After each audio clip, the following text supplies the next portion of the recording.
Let's move on to our next topic, which is visualization of function. अब बेटा function की definition पढ़ने के बाद हमने आपको फंक्शन की दो डेफिनेशंस यहाँ पे दी थी. एक हमने फंक्शन को आपको रिलेशन के साथ लिंक करके दिखाया था, रिलेशन के साथ उसकी कनेक्टिविटी दिखाई थी. एंड सेकंड हमने आपको एक डेफिनेशन दी थी कि function is a rule which assigns every element of domain to a unique element in codomain. दोनों डेफिनेशन आपको बताए थे, नोट आपको लिखवा दिए गए थे, ठीक है ना. उसके बाद जो हमारे पास नेक्स्ट टॉपिक आता है वो क्या है बेटा, विजुअलाइजेशन ऑफ फंक्शन. अब हमें फंक्शंस को विजुअलाइज करके देखना है, ठीक है ना. अब फंक्शन को हमें देखना पड़ेगा कि फंक्शन बाहर से कैसा दिखता है और अंदर से कैसा दिखता है. दोनों ही तरीके से हमें फंक्शन को देखना आना चाहिए, ठीक है. तो चलिए शुरू करते हैं.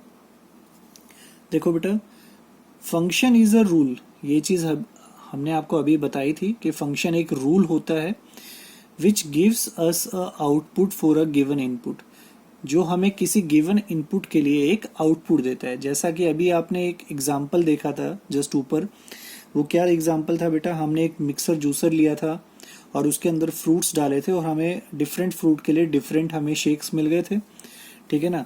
तो फंक्शन वो एक रूल होता है जो हमें किसी गिवन इनपुट के लिए एक आउटपुट देता है. ये चीज अभी मैंने इस एग्जांपल के जरिए आपको समझाने की कोशिश की थी, तो आई होप ये चीज आपको क्लियर हुई थी. तो इसी को आगे प्रोसीड करते हैं.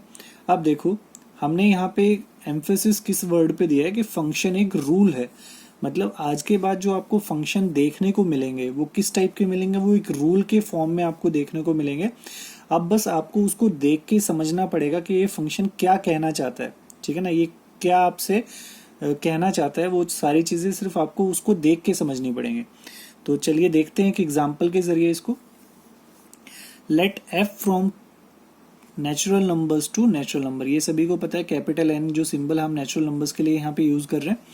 तो एफ हमने एक फंक्शन लिया है एन टू एन पे, ठीक है ना. सच दैट, और फंक्शन डिफाइन कैसे किया हमने, वो रूल कौन सा दिया है, F x is equal to x square. अब देखो बेटा, ये हमने एक रूल डिफाइन किया है, F x is equal to x square. ये हमने एक रूल डिफाइन कर दिया है यहाँ पे. अब इस रूल को देके वो आपसे कह रहा है कि अब ये फंक्शन कैसा होगा वो आपको समझना पड़ेगा.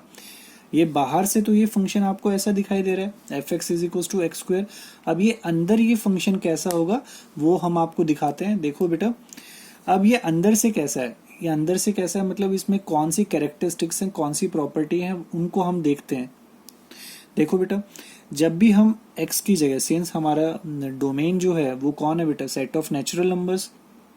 तो अब नेचुरल नंबर्स में हमने स्टार्टिंग फ्रॉम वन जब हमने इनपुट लिया तो इस फंक्शन ने क्या किया, इस रूल ने क्या किया, जो भी आप इनपुट डालते हैं ये रूल क्या करता है, उसका स्क्वायर कर देता है. ये फंक्शन क्या करता है, उस नंबर को, उस एलिमेंट को उसके स्क्वायर में कन्वर्ट कर देता है. ये चीज क्लियर है ना. तो हमने 1 डाला तो 1 का स्क्वायर विच मीन्स हमको 1 ही मिल गया. आपने 2 डाला तो आपको 4 मिल गया, 3 डाला तो 9 मिल गया. तो ये चीज क्लियर हो रही है, जो भी आप इनपुट डालते जा रहे हैं ये फंक्शन क्या कर रहा है, ये उसका स्क्वायर कर दे रहा है, ठीक है ना. यहां तक आपको क्लियर है. अब देखो बेटा, क्या हम इस रिलेशन को ऐसे लिख सकते हैं. देखो, आपने अभी रिलेशन के साथ फंक्शन को लिंक किया था थोड़ी देर पहले, तो उसी फॉर्म में हम इसको आपको समझाने की कोशिश करते हैं. आप जानते हैं रिलेशन में जो एलिमेंट्स आते हैं वो किस टाइप के आते हैं बेटा, ऑर्डर्ड पेयर टाइप के एलिमेंट आते हैं, ठीक है ना. तो अब देखो, ये भी हमने बात की थी, जो ऑर्डर्ड पेयर का जो सेकंड एलिमेंट होता है वो फर्स्ट एलिमेंट की इमेज कहलाता है, ठीक है ना. तो अब देखो, जब भी आप 1 डालेंगे तो 1 को आप फर्स्ट पोजीशन पे रखिए तो आपको सेकंड 1 की इमेज कौन मिला बेटा, 1. जब आप इनपुट 2 डालेंगे तो आपको इमेज कौन मिला, 4. ऐसे ही आपने 3 डाला तो आपको 9 मिला, 4 डाला 16 मिला, एंड सो ऑन आपको मिलते चले जाएंगे, हर एक नेचुरल नंबर के लिए मिलता चला जाएगा. तो क्या अब इसको हम रिलेशन की फॉर्म में कन्वर्ट करके नहीं लिख सकते. देखो, क्या इस चीज को हम ऐसे लिख सकते हैं, relation R from N to N such that ordered pair x comma F x. अब देखो, एक्स आपका इनपुट था और जो आउटपुट मिलता है वो किस फॉर्म में मिलेगा बेटा, एफ एक्स की फॉर्म में मिलेगा. यहाँ पे लिखा हुआ है F x is equal to x square. तो X comma F X such that, आपका रूल क्या है, F x is equal to x square for all X belongs to capital and and F X belongs to capital N. अब देखो जो function बाहर की शक्ल में, उस फंक्शन की शक्ल कैसी थी बेटा, f x is equal to x square, इस शक्ल का हमें दिखाई दे रहा था। लेकिन देखो उसके अंदर कौन सी प्रॉपर्टीज थी, वो फंक्शन अंदर से कैसा दिखाई दे रहा था, वो चीज हमने आपको यहाँ पे बताई। सिंस हमने आपको ये डेफिनेशन दी थी कि function is a special type of relation, इसलिए देखो हमने इस फंक्शन को रिलेशन की फॉर्म में भी कन्वर्ट करके आपको दिखाया कि ये फंक्शन अपने आप में कौन से टाइप के रिलेशन को कंटेन कर रहा है।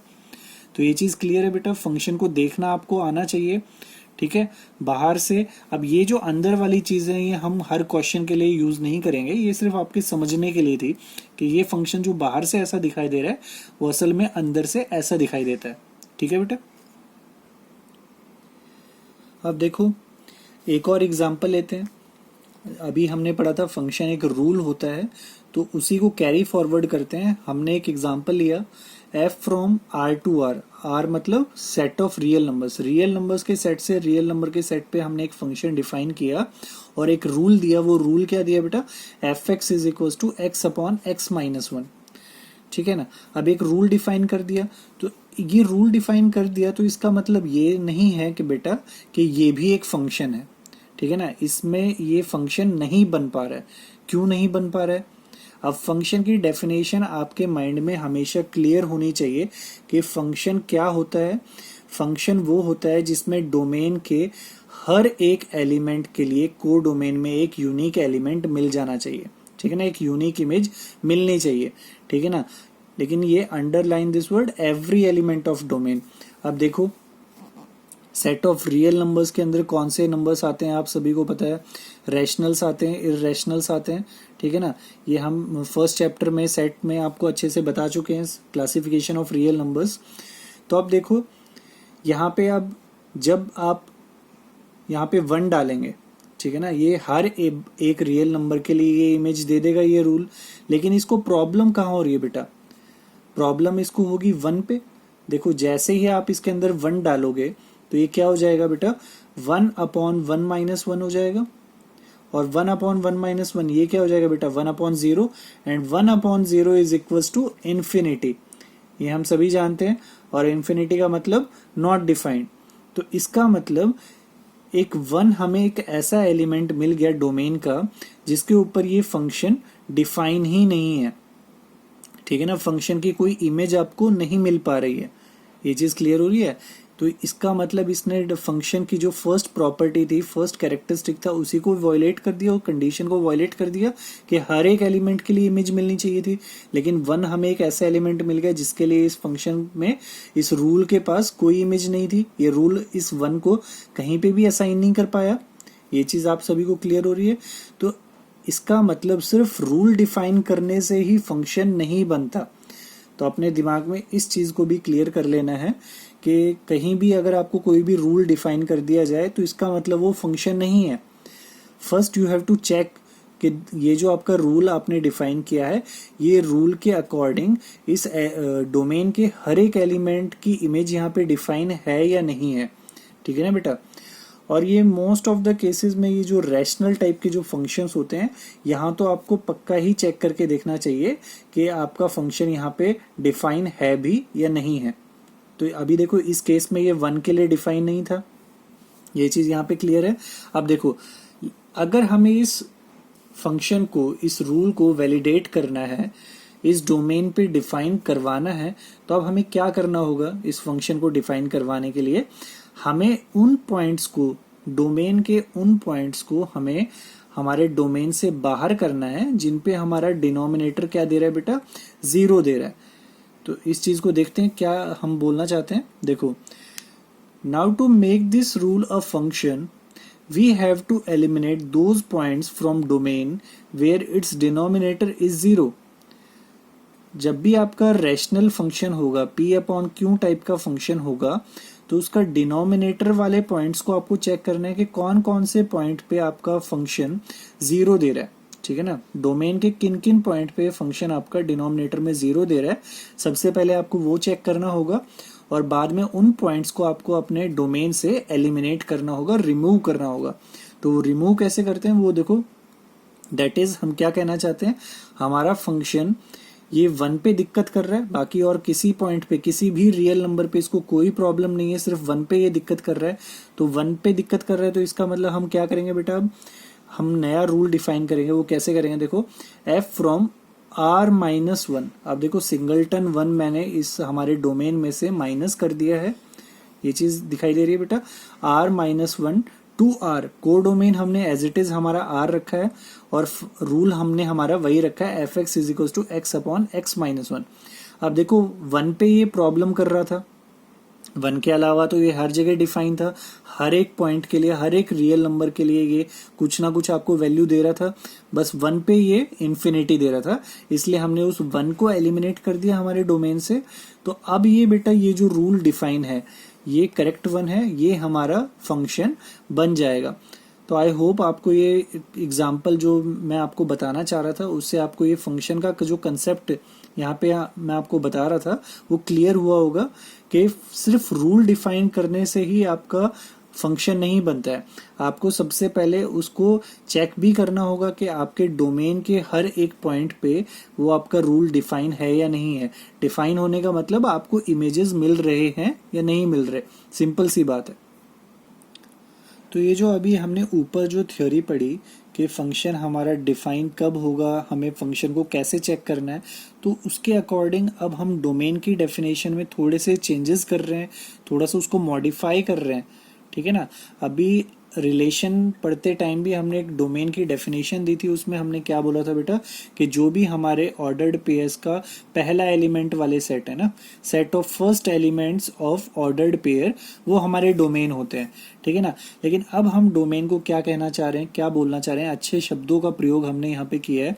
वो क्या है बेटा, the set of all values of x eight which function is defined. x की वो सारी वैल्यू जिन पे फंक्शन आपका डिफाइन होता है उनको हम क्या कहेंगे बेटा, डोमेन कहेंगे। Set of all values of x eight which function is defined. तो आगे से जब भी आप डोमेन की डेफिनेशन किसी को डिलीवर करेंगे तो क्या करेंगे, वो सारी वैल्यूज x की जिनके ऊपर आपका फंक्शन डिफाइन होता है वो क्या कहलाता है बेटा, आपका डोमेन कहलाता है। तो ये चीज क्लियर है। अभी देखो एक जनरल हमने फंक्शन डिफाइन किया a टू b पे, ठीक है ना, सेट a से सेट b पे एक फंक्शन डिफाइन किया। तो अब हम ये मान के चल रहे हैं कि जो हमने फंक्शन एक रूल जो डिफाइन कर रहे हैं ये हमारा वेल डिफाइंड है, विच मीन्स आपके सेट a के सारे पॉइंट्स पे ये फंक्शन आपका डिफाइंड है। तो आपका डोमेन क्या हो जाएगा बेटा, इस केस में सेट a हो जाएगा। को डोमेन आपका सेट b होता है, ठीक है ना, जिस सेट पे फंक्शन डिफाइन करते हैं वो हमारा क्या होता है, को डोमेन हो गया। रेंज कौन होती है बेटा, set of images is called range. अब देखो इमेजेस का मतलब आपने इनपुट, इसमें कोई भी फंक्शन होता है, इनपुट आपने डाला उसमें x और आउटपुट में आपको क्या मिलेगा, fx मिलेगा। तो fx, set of fx such that x belongs to a, ये चीज क्लियर है। तो domain, codomain, range. And एक नोट हमने लगा के ये चीज लिख के आपको फिर से बताइए, ये हमने रिलेशन के टाइम भी बताई थी कि range of f is a subset of codomain. जो भी आपकी बेटा रेंज सेट होगी किसी भी फंक्शन की वो हमेशा आपके कोडोमेन का एक सबसेट होगी, ठीक है बेटा। अब बढ़ते हैं हमारे नेक्स्ट टॉपिक की तरफ, वो है बेटा रियल फंक्शन। कि रियल फंक्शन क्या होते हैं, ठीक है ना। अभी तक सिर्फ हमने फंक्शन पढ़ा है, अब हम रियल फंक्शन पढ़ते हैं। Let f from a to b is called a real function if a and b both are subset of r। r मतलब set of real numbers। क्या लिखा हुआ है बेटा कि कोई भी फंक्शन है किसी सेट a से सेट b पे डिफाइन, उस फंक्शन को हम रियल फंक्शन कब बोलेंगे बेटा, जब आपके डोमेन एंड को डोमेन, ठीक है ना, आपका set a and set b दोनों के दोनों आपके क्या हो जाए, सेट ऑफ रियल नंबर्स के सबसेट हो जाए। ये a भी r का सबसेट हो जाए एंड b भी r का सबसेट हो जाए। जब ये दोनों के दोनों r के सबसेट हो जाएंगे तो उस कंडीशन में हम क्या कह देंगे कि हमारा फंक्शन कैसा है बेटा, रियल फंक्शन है, ठीक है बेटा। नेक्स्ट टॉपिक क्या है बेटा हमारा, रियल वैल्यूड फंक्शन, ठीक है ना। अब रियल वैल्यूड और रियल फंक्शन, ठीक है ना, इन दोनों में छोटा सा डिफरेंस होता है, वो देखो क्या होता है। अब function f from a to b is called real valued function if set b is subset of r। कोई भी फंक्शन जो रियल वैल्यूड फंक्शन अगर उसको बनना है तो इसका मतलब क्या कंडीशन ज़रूरी है कि जो आपका कोडोमेन होगा बेटा, वो आपका कोडोमेन क्या होना चाहिए, रियल नंबर्स का सबसेट होना चाहिए, क्योंकि कोडोमेन वो सेट है जहां आपको आउटपुट मिल रहे हैं, ठीक है ना। तो वो जो आपके आउटपुट मिलते हैं वो आपके अगर रियल नंबर्स के सेट में से आ रहे हैं तो ऐसे फंक्शन को हम क्या कहते हैं बेटा, रियल वैल्यूड फंक्शंस कहते हैं। ये चीज़ क्लियर है। Now let's move on to our next topic which is equal functions। अब फंक्शन इक्वल कब होते हैं बेटा वो हमें पढ़ना है। तो देखो इसकी डेफिनेशन क्या होती है इक्वल फंक्शंस की। Two functions f and g are said to be equal if and only if. कोई भी दो हमने फंक्शंस ले लिए हैं f और g, वो इक्वल कब होंगे बेटा, if and only if first domain of f is equals to domain of g। मतलब कि दोनों फंक्शंस के जो डोमेन होंगे बेटा वो सेम होने चाहिए, ठीक है ना। Second, codomain of f is equals to codomain of g। अब डोमेन के साथ साथ दोनों ही फंक्शंस के जो कोडोमेन है वो भी इक्वल होने चाहिए। And third condition is fx is equals to gx for all. ये सिंबल जो है बेटा ये हमारा फॉर ऑल का सिंबल है, ठीक है ना, या फिर आप फॉर एवरी भी पढ़ सकते हैं इसको। For all x belongs to common domain. अब जो आपका ये x होगा बेटा ये कॉमन डोमेन से होना चाहिए, कि जैसा कि अभी आपने फर्स्ट कंडीशन में देखा कि दोनों के डोमेन इक्वल होने चाहिए, विच मीन्स दोनों का जो डोमेन है वो कॉमन है, सेम है। तो ये जो आपके x हैं ये आपके उस कॉमन डोमेन से बिलोंग करने चाहिए। तो ये समझो इस चीज को कि कोई भी दो फंक्शन f और g इक्वल कब होंगे, सबसे पहली कंडीशन दोनों के डोमेन सेम होने चाहिए, फिर उनके कोडोमेन भी सेम होने चाहिए, ठीक है ना। और फंक्शंस की जो वैल्यू है fx is equal to gx, ये क्या है बेटा, सेट ऑफ इमेजेस, ये भी सेट ऑफ इमेजेस, ठीक है ना, वो दोनों इक्वल होनी चाहिए हर एक x के लिए। ये इसका मतलब फॉर एवरी या for all x belongs to common domain, मतलब कॉमन डोमेन के हर एक पॉइंट के लिए fx और gx इक्वल होने चाहिए, तभी हम फंक्शंस को क्या कह सकते हैं बेटा, इक्वल कह सकते हैं। तो एक एग्जांपल के जरिए इसको समझते हैं। देखो, let f from capital R minus two, एक कैपिटल रियल नंबर्स के सेट में से हमने सिंगलटन 2 को सब्ट्रैक्ट किया है यहाँ पे, 2r be defined by fx is equal to x square minus 4 upon x minus 2। अब ये एक रूल डिफाइन कर दिया हमने कि ये हमारा डोमेन हो गया, ये हमारा कोडोमेन हो गया, और ये हमने रूल डिफाइन कर दिया f के लिए। अब g हमने एक फंक्शन डिफाइन किया, g भी हमारा कहाँ से कहाँ तक है, r minus two to r be defined by gx is equal to x plus 2, ठीक है ना। अब देखो, find whether f is equal to g और नॉट। अब आपको चेक करना है क्या ये दोनों फंक्शन इक्वल हैं या नहीं।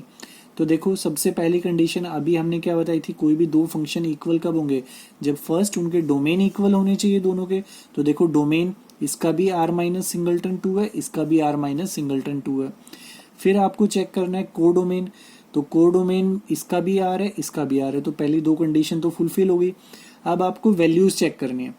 तो अब इस टाइप के फंक्शन में आप हर एक पॉइंट पे, सिंस आपका जो डोमेन है वो बहुत ही बड़ा डोमेन है, अनकाउंटेबल पॉइंट्स हैं इसमें भी और इसमें भी, तो आप हर एक पॉइंट पे इनकी वैल्यू तो चेक नहीं करेंगे।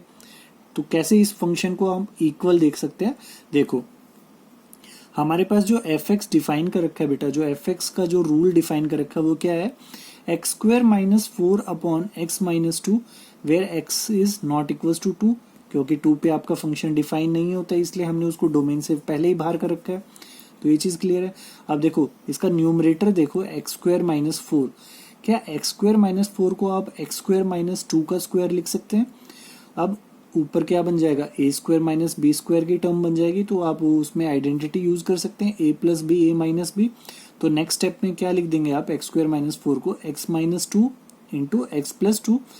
अब डिनोमिनेटर में क्या है बेटा, एक्स माइनस 2, एक्स माइनस 2 से एक्स माइनस 2 कैंसिल हो गया, तो आपके पास क्या बच गया बेटा, एक्स प्लस 2, ठीक है ना। तो अब ध्यान से देखो, gx भी तो यही डिफाइन है बेटा, x प्लस 2, तो दोनों ही फंक्शन सेम ही डिफाइन है। और दोनों के डोमेन भी सेम है, को डोमेन भी सेम है, तो इसका मतलब क्या हम बोल सकते हैं, f x is equal to g x for all x is not equal to 2। तो आपको समझ में आया इक्वल फंक्शन।